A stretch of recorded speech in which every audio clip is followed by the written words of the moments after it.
Hello everyone, welcome back to my channel Sonu special. ಇವತ್ತಿನ ವಿಡಿಯೋದಲ್ಲಿ ಖಾರ ಬೂಂದಿನ ಮನೆಯಲ್ಲೇ ತುಂಬ ಸುಲಭವಾಗಿ ಯಾವ ರೀತಿ ಮಾಡೋದು ಅಂತೇಳಿ ನೋಡ್ಕೊಳ್ಳೋಣ. ಮನೆಯಲ್ಲೇ ಮಾಡೋದ್ರಿಂದ ಆರೋಗ್ಯಕರವಾಗೂ ಕೂಡ ಇರುತ್ತೆ.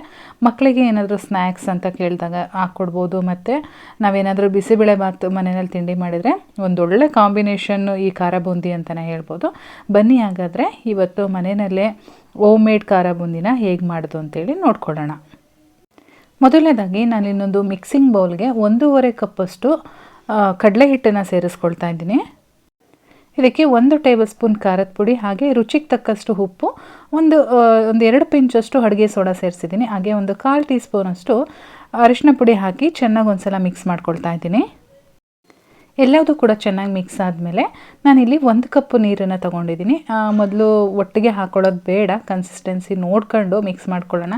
ತುಂಬ ತೆಳುವಾಗಿಬಿಟ್ರೆ ಆ ಬೂಂದಿ ಕಾಳುಗಳೆಲ್ಲ ಒಂಥರ ಹಗಲವಾಗಿ ಬರುತ್ತೆ, ನಮಗೆ ರೌಂಡ್ ಶೇಪಲ್ಲಿ ಬರಲ್ಲ, ಶೇಪ್ಲೆಸ್ ಆಗಿಬಿಡುತ್ತೆ. ಹಾಗಾಗಿ ಎಷ್ಟು ನೀರು ಇಡಿಸುತ್ತೋ ಅಷ್ಟನ್ನು ಸ್ವಲ್ಪನೇ ಹಾಕ್ಕೊಂಡು ನಾವು ಮಿಕ್ಸ್ ಮಾಡ್ಕೊಳ್ಳೋಣ. ನಾನಿಲ್ಲಿ 1 ಕಪ್ ನೀರನ್ನು ಫುಲ್ಲಾಗಿ ಹಾಕಿದ್ದೀನಿ. ಆದರೂ ನೋಡಿ ಕನ್ಸಿಸ್ಟೆನ್ಸಿ ಗಟ್ಟಿ ಇದೆ, ಇಷ್ಟೊಂದು ಗಟ್ಟಿ ಇರಬಾರ್ದು. ಹಾಗಾಗಿ ನಾನು ಮತ್ತೆ ಇನ್ನೊಂದು 1/4 ಕಪ್ ತೊಗೊಂಡಿದ್ದೀನಿ. ಅದರಲ್ಲೂ ಕೂಡ ನಾನು ಒಟ್ಟಿಗೆ ಹಾಕೋದಿಲ್ಲ, ಸ್ವಲ್ಪನೇ ಹಾಕ್ಕೊಂಡು ಈ ರೀತಿ ಮಿಕ್ಸ್ ಮಾಡ್ತಾ ಇದ್ದೀನಿ.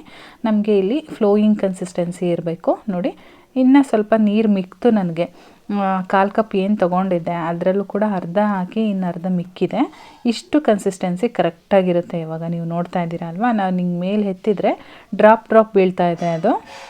ಇವಾಗ ನೋಡಿ, ಇನ್ನೂ ಇಷ್ಟು ನೀರು ಮಿಕ್ಕಿದೆ. ಟೋಟಲಾಗಿ 1 ಕಪ್ಪು ಜೊತೆಗೆ ಒಂದು 2 ಸ್ಪೂನಷ್ಟು ಆದರೆ ಸಾಕಾಗುತ್ತೆ. ಇಲ್ಲಿ ನಾನೊಂದು ಪ್ಲೇಟ್ಗೆ ಟಿಶ್ಯೂ ಪೇಪರ್ ಹಾಕಿ ರೆಡಿ ಮಾಡಿ ಇಟ್ಕೊಂಡಿದ್ದೀನಿ. ಹಾಗೆ ಸ್ಟವ್ ಮೇಲೆ ಎಣ್ಣೆ ಕೂಡ ಕಾಯೋದಕ್ಕೆ ಇಟ್ಟಿದ್ದೀನಿ.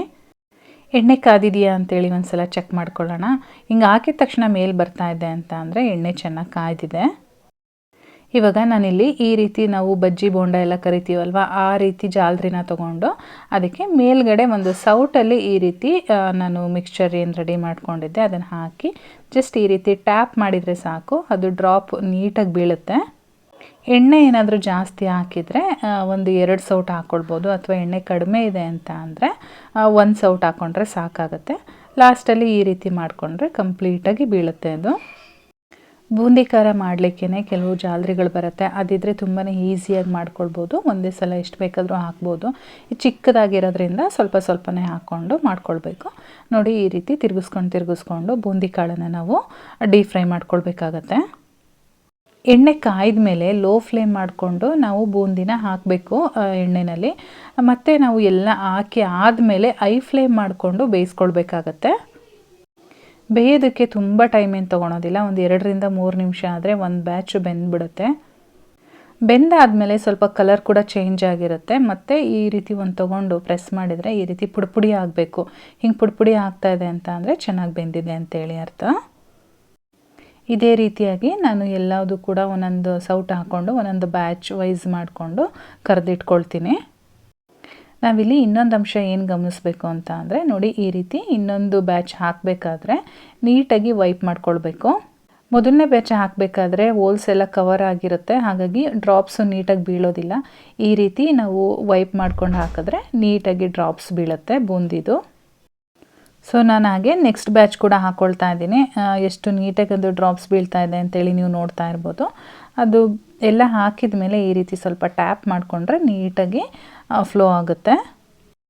ಎಲ್ಲ ಬೂಂದಿಗಳು ಕರೆದಿದ್ದಾದಮೇಲೆ ನಾನು ಅದೇ ಎಣ್ಣೆಗೆ ಅರ್ಧ ಕಪ್ಪು ಕಡಲೆಕಾಯಿ ಬೀಜನ ಸೇರಿಸ್ಕೊಂಡು ಫ್ರೈ ಮಾಡ್ಕೊಳ್ತಾ ಇದ್ದೀನಿ.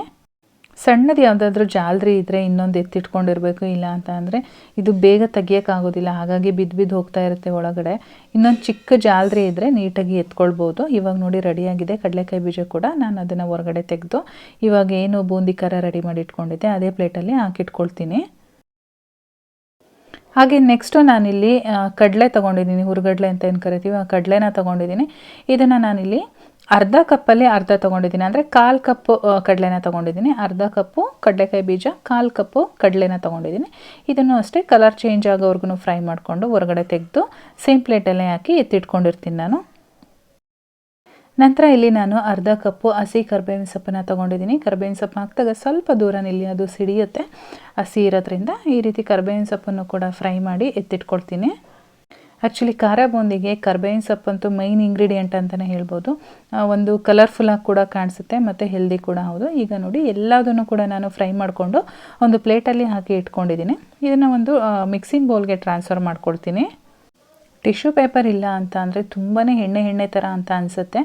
ಆದಷ್ಟು ನೀವು ಕರೆದಾದ್ಮೇಲೆ ಈ ರೀತಿ ಟಿಶ್ಯೂ ಪೇಪರ್ ಮೇಲೆ ಹಾಕ್ಕೊಳ್ಳಿ. ಇವಾಗ ನಾನಿಲ್ಲಿ ಮತ್ತೆ ಒಂದು ಅರ್ಧ ಟೀ ಸ್ಪೂನಷ್ಟು ಖಾರದ ಪುಡಿ ಹಾಗೆ ಒಂದು ಅರ್ಧ ಟೀ ಸ್ಪೂನಷ್ಟು ಉಪ್ಪನ್ನು ಸೇರಿಸ್ತಾ ಇದ್ದೀನಿ. ಮುಂಚೆನೇ ಹಾಕಿರ್ತೀವಿ, ಬೇಡ ಅಂದರೆ ಸ್ಕಿಪ್ ಮಾಡ್ಕೊಳ್ಬೋದು. ಹಾಕಿದರೆ ಮೇಲಿಂದ ಚೆನ್ನಾಗಿರುತ್ತೆ.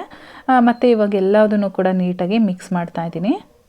ಸೊ ನೋಡಿದ್ರಿ ಅಲ್ವಾ ಎಷ್ಟು ಸಿಂಪಲ್ಲಾಗಿ ಖಾರ ಬೂಂದಿನ ಮನೆಯಲ್ಲೇ ಹೇಗೆ ಮಾಡ್ಕೊಳ್ಬೋದು ಅಂತ ಹೇಳ್ಬಿಟ್ಟು. ಈ ವಿಡಿಯೋ ನಿಮಗೆಲ್ಲ ಇಷ್ಟ ಆಗಿದೆ ಅಂತ ತಿಳ್ಕೊತೀನಿ. ವಿಡಿಯೋ ಇಷ್ಟ ಆಗಿದ್ರೆ ಒಂದು ಲೈಕ್ ಮಾಡಿ, ಶೇರ್ ಮಾಡಿ, ಸಬ್ಸ್ಕ್ರೈಬ್ ಮಾಡ್ಕೊಳ್ಳಿ. ಫೇಸ್ಬುಕ್ಕಲ್ಲಿ ನೋಡ್ತಾ ಇರೋರು ಫಾಲೋ ಮಾಡಿ. Thank you.